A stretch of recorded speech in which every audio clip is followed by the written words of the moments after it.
Our story begins with a man consumed by a singular obsession to stand at the absolute pinnacle of martial arts.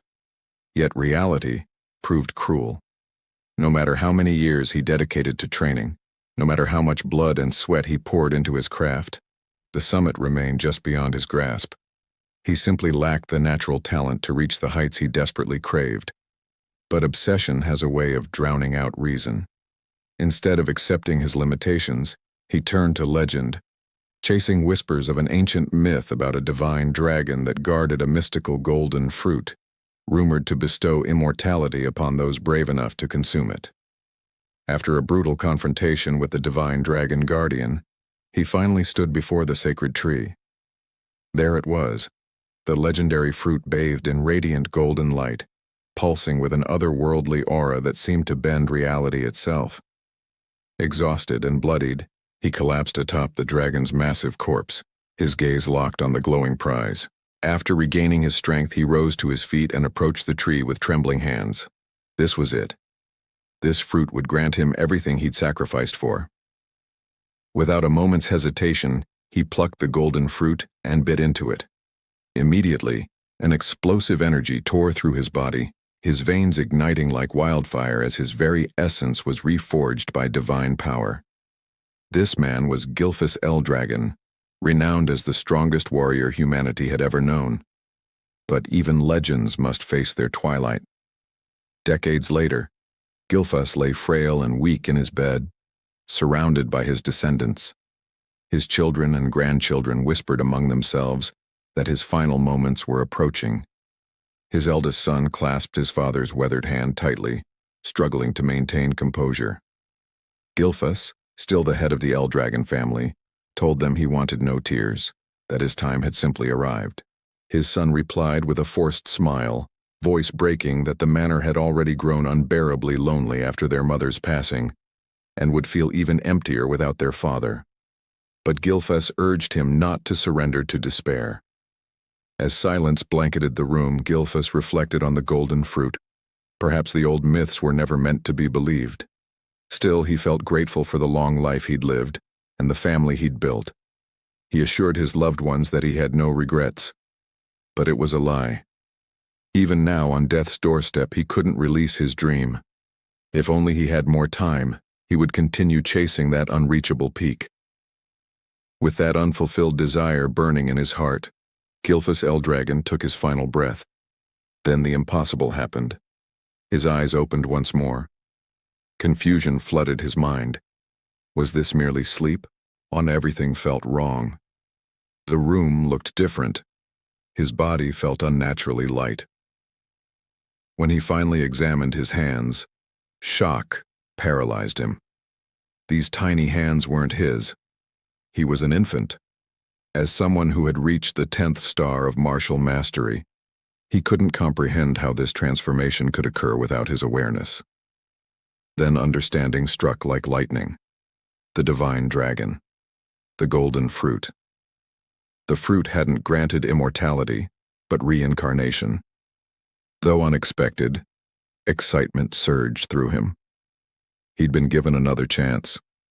A second life to achieve what had eluded him before. Observing his surroundings, he realized he was in the annex of the Eldragon Manor. Somehow, he'd been reborn into his own bloodline. The room was filled with other newborns. Before he could process why so many infants were gathered here, a group of attendants entered carrying feeding bottles. But something was wrong.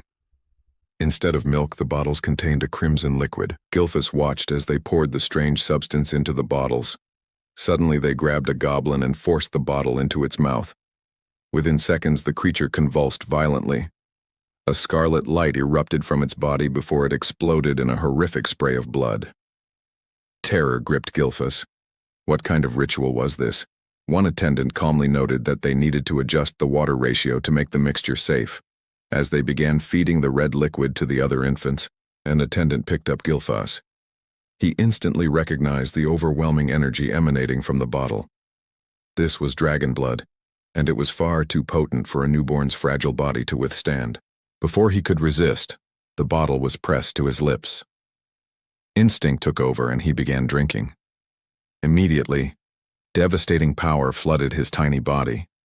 Agony ripped through every nerve, but Gilfus recognized this force, ancient dragon blood coursing through his veins. This was incredibly dangerous, yet also an unprecedented opportunity. If he could absorb this power, he might surpass even his previous peak. He might finally reach the true summit. With iron determination, he continued drinking despite the excruciating pain. His veins bulged grotesquely, his body convulsing, but his will remained unshakable. "I am Gilfus Eldragon," he repeated internally, enduring until miraculously, he survived. The attendant stared in disbelief as he continued drinking what should have been lethal. Inside his infant body, two massive dragon energies clashed in a violent struggle for dominance. When one finally consumed the other, Gilfus marveled at how his body had absorbed the power. As the two dragon forces merged completely within him, he realized this was the perfect foundation for his second life. After draining the last drop, he couldn't believe he'd survived the overwhelming torment. His body hadn't ruptured. Instead, it had adapted and grown stronger. He noticed a few other infants had also survived the ordeal, which amused him slightly.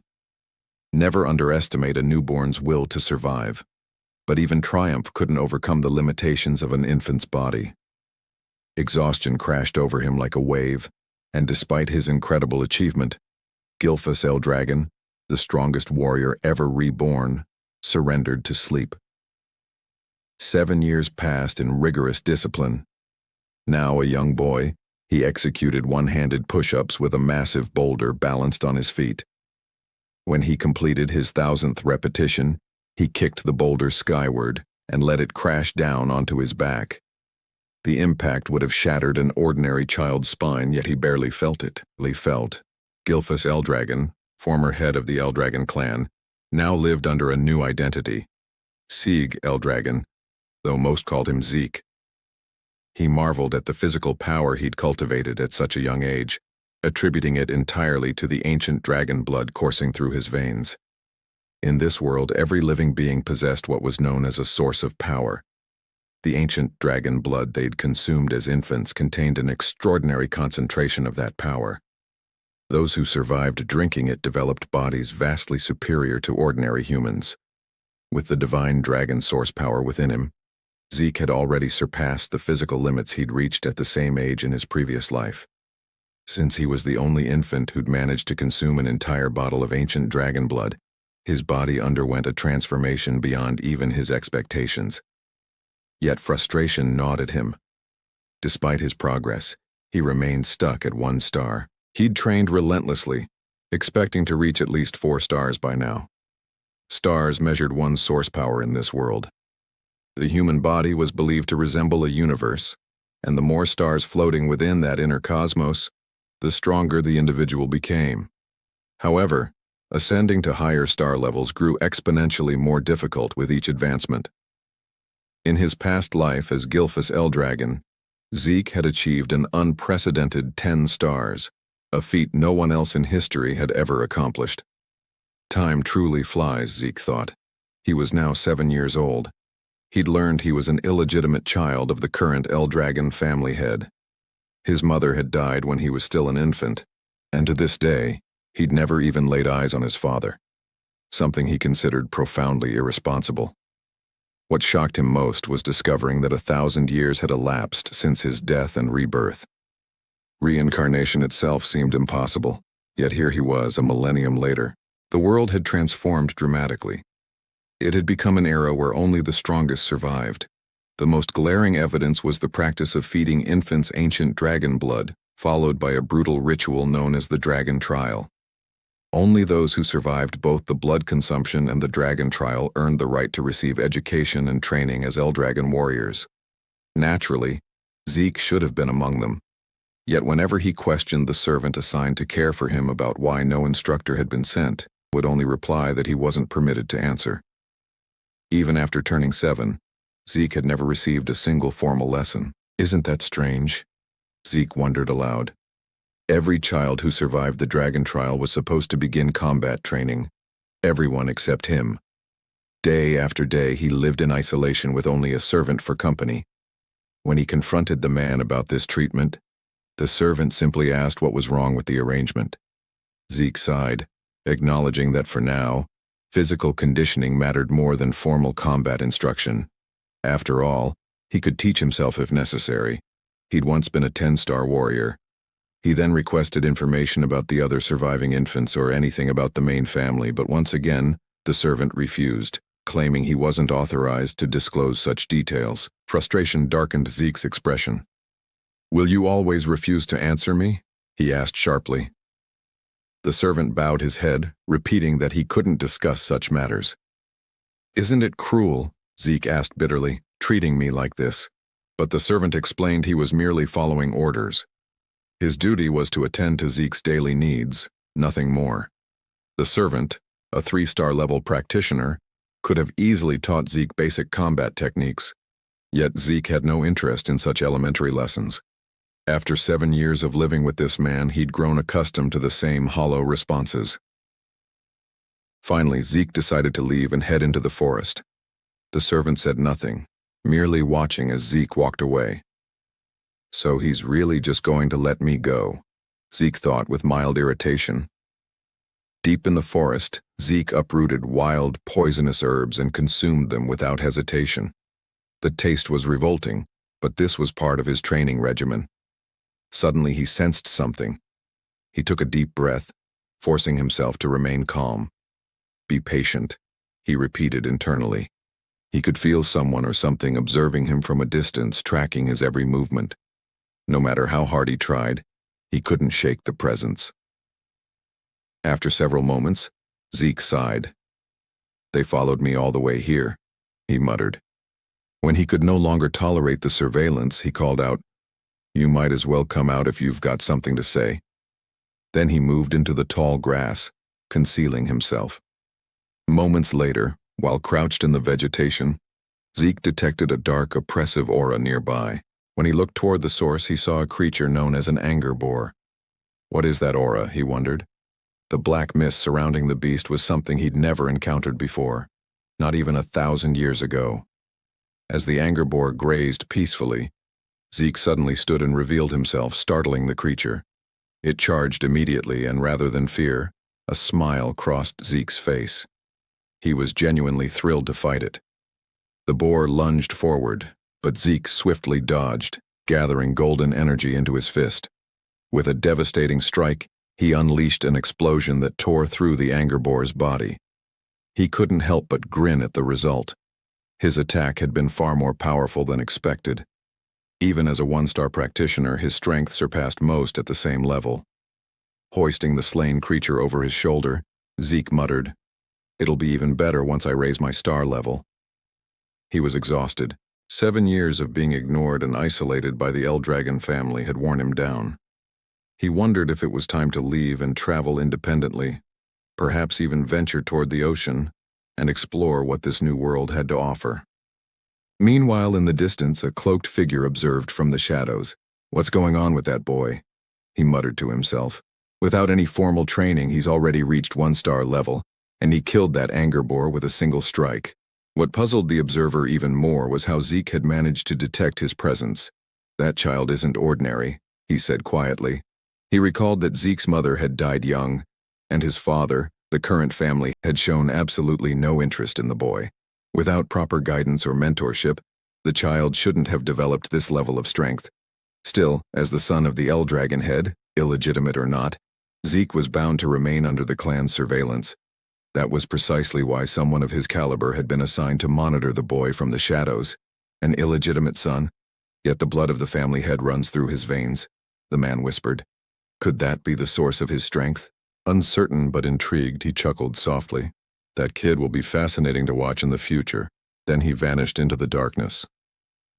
Back at Zeke's residence, the boy was packing his belongings, preparing to embark on his journey. But suddenly, he sensed several powerful presences approaching. 3 4-star practitioners and 1 5-star.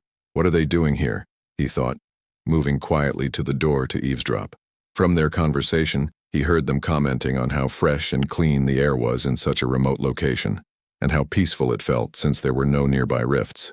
Hearing this, Zeke concluded they weren't assassins. They didn't sound hostile at all. Deciding to confront them directly, he opened his door and asked what business they had there.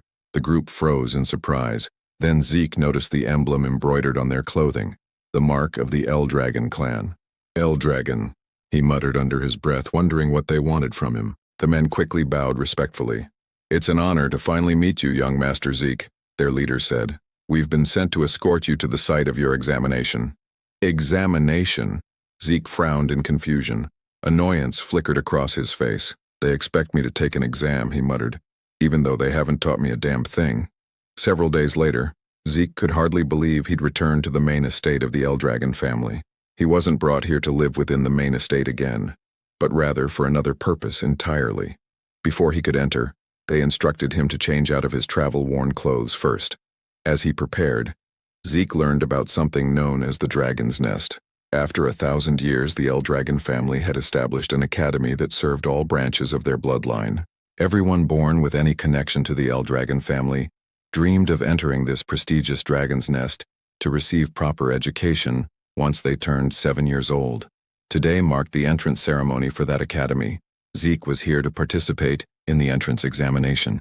Even though he'd learned nothing about the modern generation of his family, taking the exam was mandatory. Zeke immediately felt disheartened when he realized this was the true reason they'd brought him here.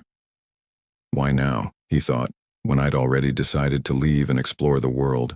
While sitting by the academy gate, a boy from Orscale village approached him. It was Rangus, who asked if he was all right and what seemed to be troubling him. When Zeke asked who he was, the boy formally introduced himself as Rangus and explained he'd approached because Zeke looked distressed.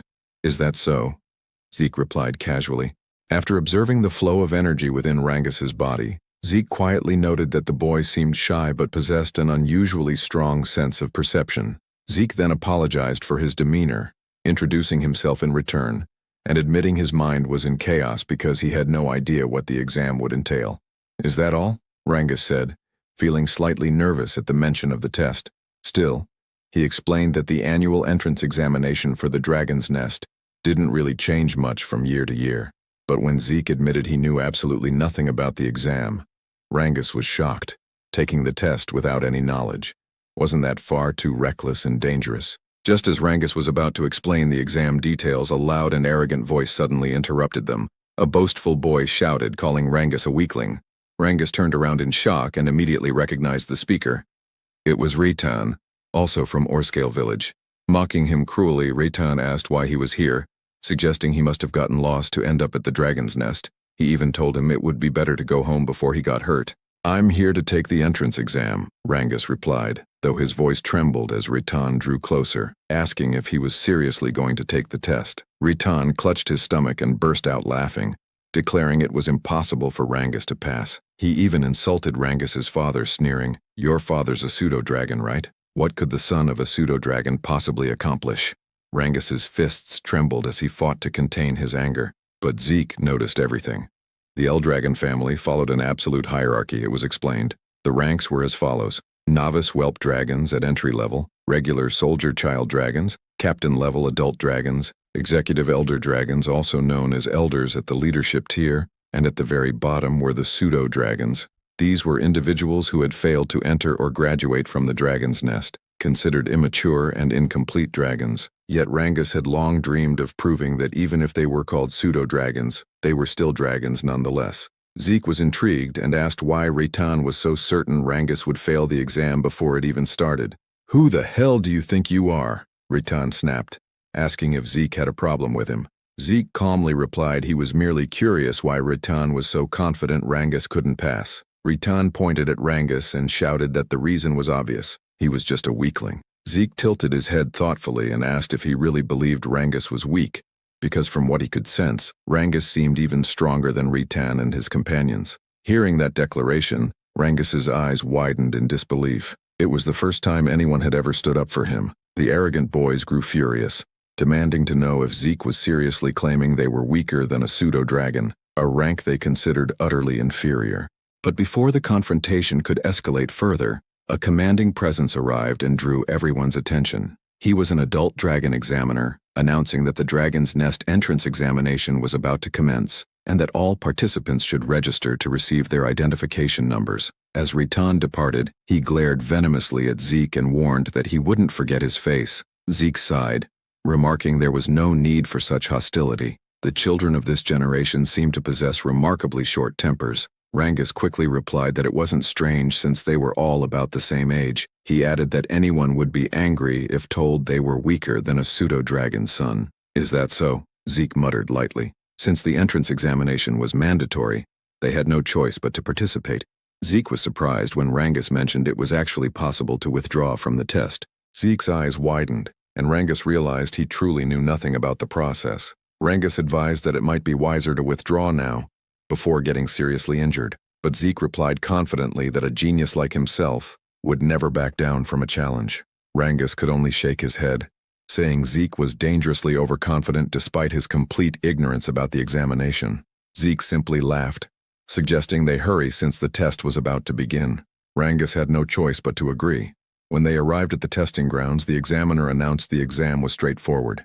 To pass, participants only needed to scratch the stones placed behind him. However, no personal weapons were permitted, only those provided by the academy. Participants were free to use their bare hands if they wished, but each candidate had only 3 attempts. That's it, Zeke said, sounding distinctly unimpressed. After surviving the dragon trial as infants, he'd expected something far more terrifying and intense. This seemed disappointingly simple. The examiner then called the first participant and instructed him to begin. The boy, nervous but determined, struck the massive stone with all his strength. The sound of metal clashing against rock echoed loudly, ringing in everyone's ears. But to the crowd's shock, the boy's sword snapped cleanly in half, and the violent recoil shattered his arm. Zeke was stunned by what he witnessed. As the boy writhed in agony, the examiner calmly stated he still had 2 remaining attempts and asked if he wished to continue. But since the boy could no longer stand, the examiner declared him failed and ordered assistants to clear the area. As the injured participant was dragged away, the next number was called. Rangus trembled in fear at what he'd just witnessed, while Zeke grew increasingly annoyed. "So this is what they call an examination," he muttered. He then questioned what kind of stones possessed such properties. The stones had regenerative capabilities, meaning any scratches would vanish instantly. Moreover, they could reflect physical force back at the attacker 100-fold when struck with power. Zeke immediately declared such materials were far too excessive for an entrance exam, but Rangus explained it was still possible to scratch them if one could properly circulate their source power throughout their entire body before attacking. "I see," Zeke said. He realized that source power circulation was far more critical than martial arts technique in this examination. After observing the other participants, he thought only a handful would pass, including those arrogant boys from earlier.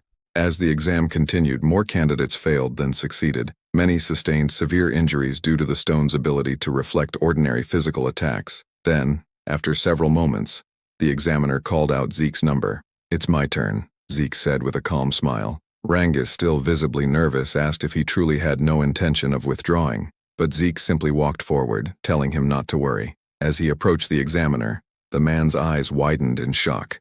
Zeke's aura began to surge, faintly revealing the overwhelming might from his previous life as Gilfaz. The examiner instructed him to step forward and select a weapon, but Zeke declined. His fists alone would suffice. The crowd murmured in disbelief.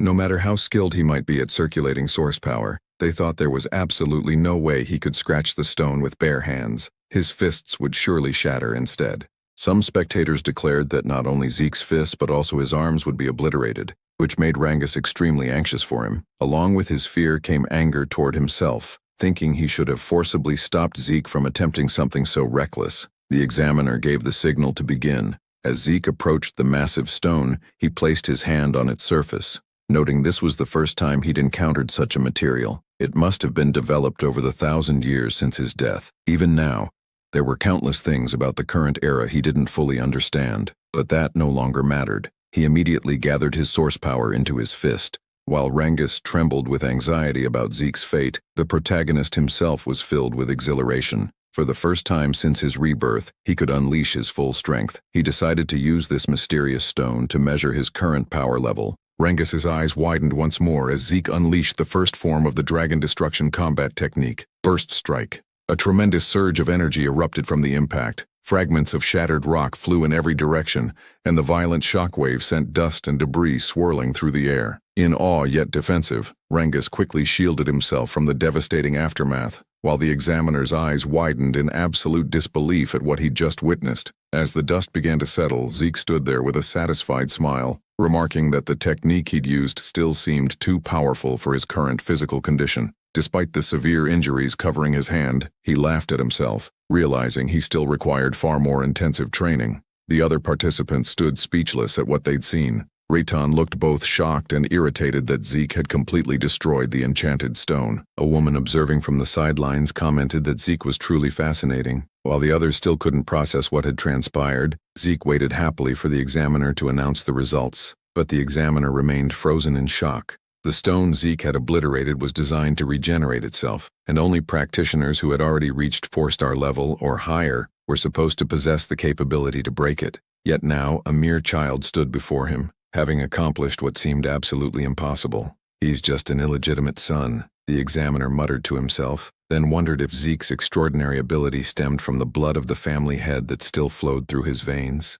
The examiner also realized that the technique Zeke had used seemed strangely familiar, as if he'd witnessed it somewhere before. Still dazed by the display of power, the examiner didn't respond immediately. Zeke called out impatiently, demanding to know the result. Snapping back to his senses, the examiner finally declared that Zeke had passed the examination. One of the assistants then handed Zeke a small bottle containing a green liquid. Curious, Zeke asked what it was, but the man only asked if he could move along since he was blocking the testing area. Annoyed, Zeke frowned and muttered whether everyone in this generation was this rude. Before he could complain further, Reincarnates ran up to him with unbridled excitement, praising Zeke's incredible performance. Zeke grinned proudly and declared it was nothing extraordinary. He then inquired about the mysterious liquid, and Reincarnates explained it was a healing potion, the standard medicinal preparation of the Eldragon family. "Healing potion," Zeke repeated with interest. Reincarnates confirmed it. Since Zeke was an illegitimate son of the family, he initially suspected it might be poison.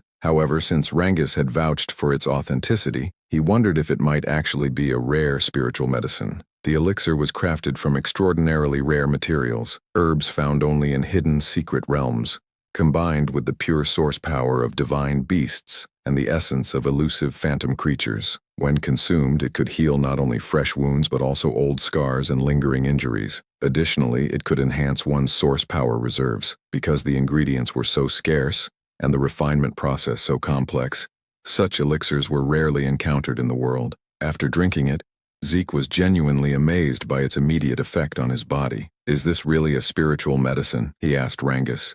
Reincarnates replied that he didn't understand what spiritual medicine meant, but he was certain the Eldragon family's potions were of far superior quality than any commercial products available outside their domain. Reincarnates then asked if the potion's effect surprised Zeke that much. "Of course," Zeke explained, noting it had healed both his serious injuries and the accumulated strain from his training. However, he observed that unlike true spiritual medicine, it didn't appear to significantly boost his source power. Reincarnates countered that he was even more amazed by Zeke himself, to which Zeke chuckled and told him not to joke around. Zeke reflected internally that the potion's existence demonstrated how far knowledge and refinement techniques had advanced over the past 1,000 years. Reincarnates praised Zeke's strength once more, and Zeke boldly declared that his ultimate dream was to become the absolute strongest of all. Soon, the examiner announced that Reincarnates had also passed the test, along with his companions. Zeke expected as much from their skill level, but then Reincarnates trembled nervously when his number was called. Despite his obvious fear, he gathered his courage and walked to the front. Watching his stiff, anxious movements,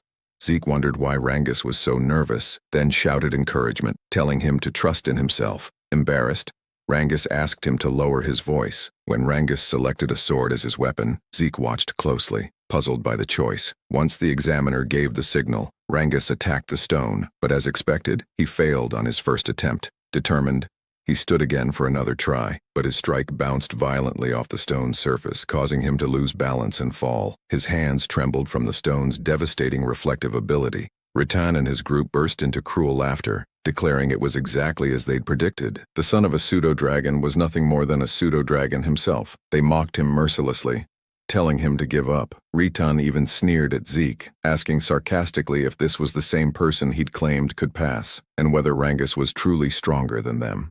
Zeke remained silent for a moment, then told them firmly to stop spouting nonsense. The examiner informed Rangus that he only had one attempt remaining and asked if he still wished to continue. Rangus couldn't answer immediately, overwhelmed by embarrassment and the relentless ridicule of the crowd. He lowered his head in defeat, but then Zeke walked up to him and asked what he was doing. He questioned why Rangus was using a sword instead of a spear, why he would select a weapon that didn't suit his natural abilities, and why he would take such an important test without any coherent strategy.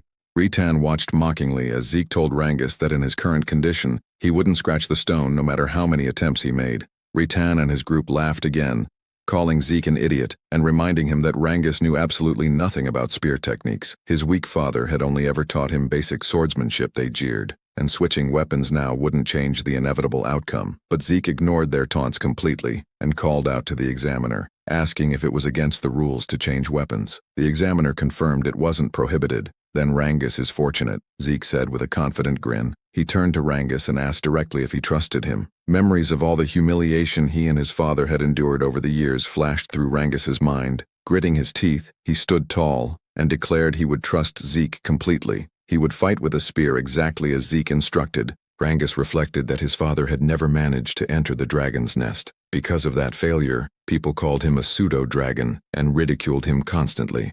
But despite all the humiliation and scorn, his father had endured everything just to raise Rangus properly with love and dedication. That's why Rangus swore to prove to everyone that he, Rangus, the son raised with such care by his father, was also a true dragon worthy of respect. He stood up once more, gripping the spear tightly in both hands, and declared that today he would prove neither he nor his father were inferior or fake dragons. He also recognized that if he attempted the test again with a sword, the result would only replicate his previous failures. So this time, he decided to place his complete trust in Zeke. The only problem was his total lack of spear training. Zeke called out to him, and as he pointed toward the enchanted stone, he instructed Rangus that there was nothing complicated he needed to do.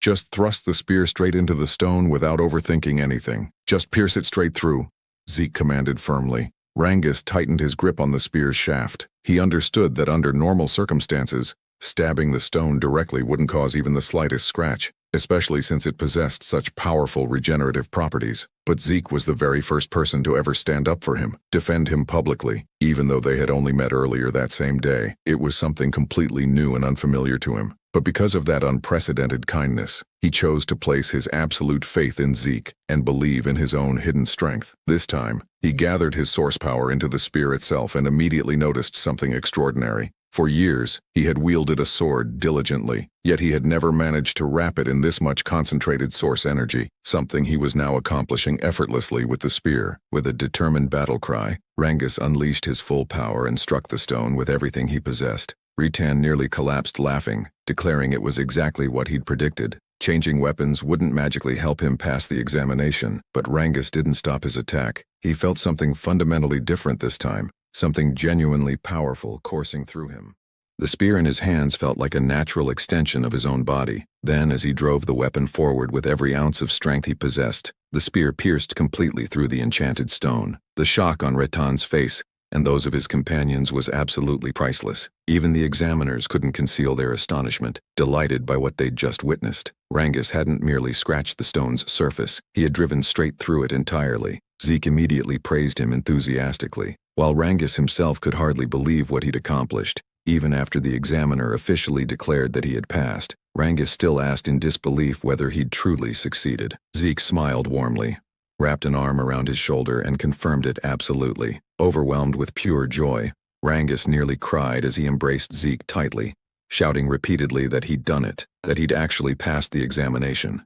Ritan's group, however, refused to accept the reality before them. They dismissed it as pure luck, though Ritan himself remained silent, trembling with barely contained rage. He couldn't accept that, exactly as Zeke had predicted, Rangus was genuinely stronger than them, and that his result was far superior. The examiner then announced that the testing phase had officially concluded. Afterward, he declared the entrance ceremony would commence shortly. Zeke immediately questioned whether the examination was truly finished. Rangus confirmed it appeared so, but added there would likely be additional evaluations once they entered the dragon's nest itself. Soon, a group of imposing figures emerged from a darkened hallway.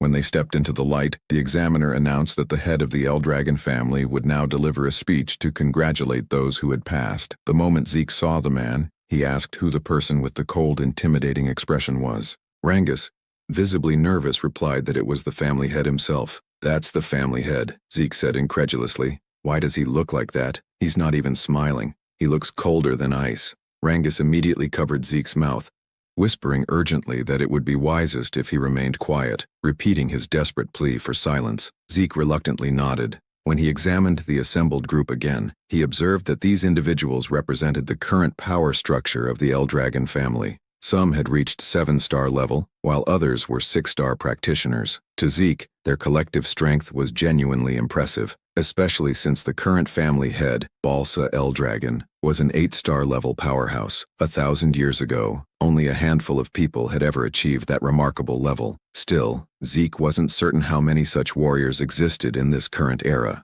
"I don't like this family head," Zeke muttered under his breath. But before he could elaborate further, Rangus frantically tried to silence him again. Zeke sighed internally, thinking he never expected this intimidating man to be his father in this lifetime. A dark, fiery aura radiated menacingly from Balsa's body, making the entire atmosphere feel oppressively heavy. The examiner quickly ordered everyone to maintain absolute silence because Master Balsa was about to address them. When Balsa stepped forward, he uttered only a few terse words. They must all strive to become the flesh and blood of the Eldragon family. As he spoke, the terrifying pressure of his aura spread throughout the hall like a suffocating blanket. Zeke remained completely unaffected, but many examinees trembled in genuine fear, some struggling to breathe as their bodies froze under the immense spiritual pressure. Zeke noticed that even Rangus was visibly affected. He couldn't believe how easily everyone around him was overwhelmed by the family head's mere presence. More than that, Zeke could sense an intense, deeply rooted hatred concealed within Balsa's aura. He didn't understand the reason behind such darkness, but even so, he couldn't bring himself to like the man who was supposedly his biological father. When Balsa turned away dismissively, another man stepped forward and immediately drew everyone's attention. He had striking blonde hair and cheerfully thanked Balsa for his brief words. He then explained that Master Balsa held high expectations for them all, and that just like his master, he would also keep his own speech mercifully short. As Zeke wondered who this more approachable man was, the speaker simply instructed everyone to train diligently and grow progressively stronger. "That's it," one of the examiners muttered in surprise. The blonde man smiled warmly and joked that people who worried excessively about trivial matters went bald prematurely, so he wouldn't burden them with lengthy speeches. Zeke couldn't understand what was fundamentally wrong with this family's leadership, but at least the oppressive atmosphere in the hall had lightened considerably. The examiner then announced that new students would now be assigned to their dormitories. Everyone whose number was called must proceed there immediately. Zeke asked whether they wouldn't all be staying in the same dormitory, and Rangus explained there were 4 separate halls: East, West, South, and North. Every student accepted into the academy was permitted to reside in one of those 4 residential halls. When Zeke's number was called, he stood up and waved goodbye to Rangus casually. He was assigned to the East Hall. As he walked through the winding corridors, he commented that much had transformed in this place over the past millennium. After finally locating his designated room, he acknowledged he must have gotten lost since it had taken him considerable time to arrive, and his roommate had probably arrived first. When he opened the door, he cheerfully greeted his new roommate and apologized for his tardiness. He explained that from today onward they'd be sharing the same living space, but to his genuine surprise and delight, his new roommate turned out to be none other than Rangus himself. Zeke couldn't help but laugh heartily, declaring it seemed like fate kept deliberately linking them together. He asked if there was anything else scheduled for the remainder of the day, and Rangus confirmed their formal training would commence tomorrow morning. "Is that so?" Zeke said casually, prompting Rangus to question whether he hadn't listened to the examiner's earlier detailed explanation. Zeke admitted frankly that he hadn't paid attention on purpose. Rangus sighed wearily and suggested they should rest early since intensive training would begin the following day. As Zeke gazed contemplatively out the window at the night sky, he reflected on his original plan to escape from the Eldragon family and explore the world independently. But after what he'd discovered about the enchanted stone with its remarkable regenerative properties and the sophisticated healing potions, he realized he'd encountered many fascinating developments during the examination. If he genuinely wanted to comprehend all the dramatic changes that had occurred over the past 1,000 years, he reasoned, then perhaps remaining with the Eldragon family temporarily wouldn't be such an unfavorable decision after all. A full month passed at the academy, and their training regimen continued to grow increasingly demanding. Holding massive dumbbells in both hands during an exhausting exercise, the instructor explained that the dragon's breath technique he was teaching them represented one of the most crucial methods ever created by the 15th Eldragon family head. After reminding them sternly that they had to master the technique under any environmental condition, the instructor's sharp attention was drawn to a few struggling students who required additional correction. Some students, the instructor noticed, had already mastered Dragon's Breath remarkably well, especially the young woman he addressed as Master Leica. Her overflowing energy suggested she was approaching 2-star level rapidly. But aside from her exceptional progress, one other student caught his attention completely, and he could hardly believe what he was witnessing. Zeke was training while not only gripping the heavy dumbbells, but also balancing massive stones on his head and arms simultaneously. The instructor stared in absolute disbelief and muttered to himself that the blood of the family head truly ran powerfully in Zeke's veins. However, it was well known that no one had ever formally taught Zeke anything since childhood, which made everything he was observing now feel profoundly unfamiliar and unprecedented. Zeke, on the other hand, couldn't believe that the technique he'd once called the Dragon King's breathing technique had been further refined and developed by successive family heads, and that it was now being taught to other branches of the family as standard curriculum. According to Zeke's understanding, breathing techniques were specialized methods that gathered source power from the surrounding environment into the practitioner's body. Once properly circulated, this external source power would significantly strengthen a person's internal energy reserves. The effectiveness of such techniques depended entirely on an individual's natural ability and intellectual comprehension. That was precisely why the great families of this world kept their techniques strictly confidential, never permitting them to be learned by outsiders or those not belonging to their direct bloodline. Zeke also realized the current Dragon's Breath was a safe and relatively simple technique, accessible enough to master, but it was functionally useless to him since it could only be utilized while stationary and resting. His own original version of the breathing technique allowed him to actively manipulate surrounding source power, even while moving and fighting. Because of that fundamental difference, it was exponentially more complex and devastatingly powerful in actual combat scenarios, but also monumentally harder to master. Only a select few warriors had ever successfully learned it in his previous lifetime. He deduced the current generation must have deliberately simplified his original version so that even the family's branch members could learn and benefit from it. And that pragmatic decision had clearly contributed to strengthening the Eldragon family substantially over the centuries. Zeke couldn't help but feel a strange sense of satisfaction and pride. He never imagined the techniques he'd painstakingly discovered long ago would still generate meaningful impact after 1,000 years. It made him wonder curiously whether the other martial arts techniques he'd created had also evolved and adapted over such an extended time span. Interesting, he muttered to himself, genuinely amused by the thought. Leica, meanwhile, quietly observed Zeke from a calculated distance, her analytical gaze never wavering. Later in the cafeteria, other students were utterly astonished by the sheer quantity of food Zeke was consuming. As he continued devouring his substantial meal, he noticed Rangus sitting silently and pensively across from him. "What's wrong?" Zeke asked between bites.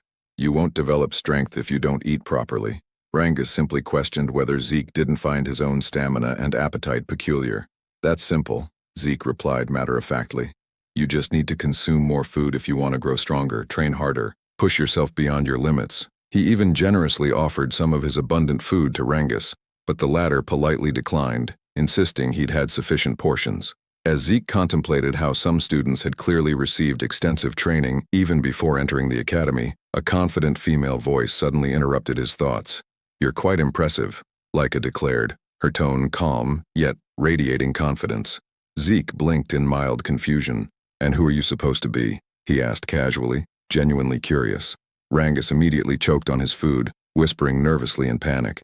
"You don't know who she is." That's Master Leica, the daughter of the family head Lord Balsa himself." "Oh," Zeke said with complete indifference. "What do you want me to do about that?" "I don't know her." Rangus began sweating profusely, practically pleading. "You can't speak like that so disrespectfully. Master Leica is one of the official candidates to become the next family head. She's not someone you can address so casually." "Is that so?" Zeke replied dismissively. "Well, I'm a family head's child too. An illegitimate one, though." Rangus froze in absolute shock while Leica regarded him with renewed curiosity. "Is that actually true?" she asked with genuine interest.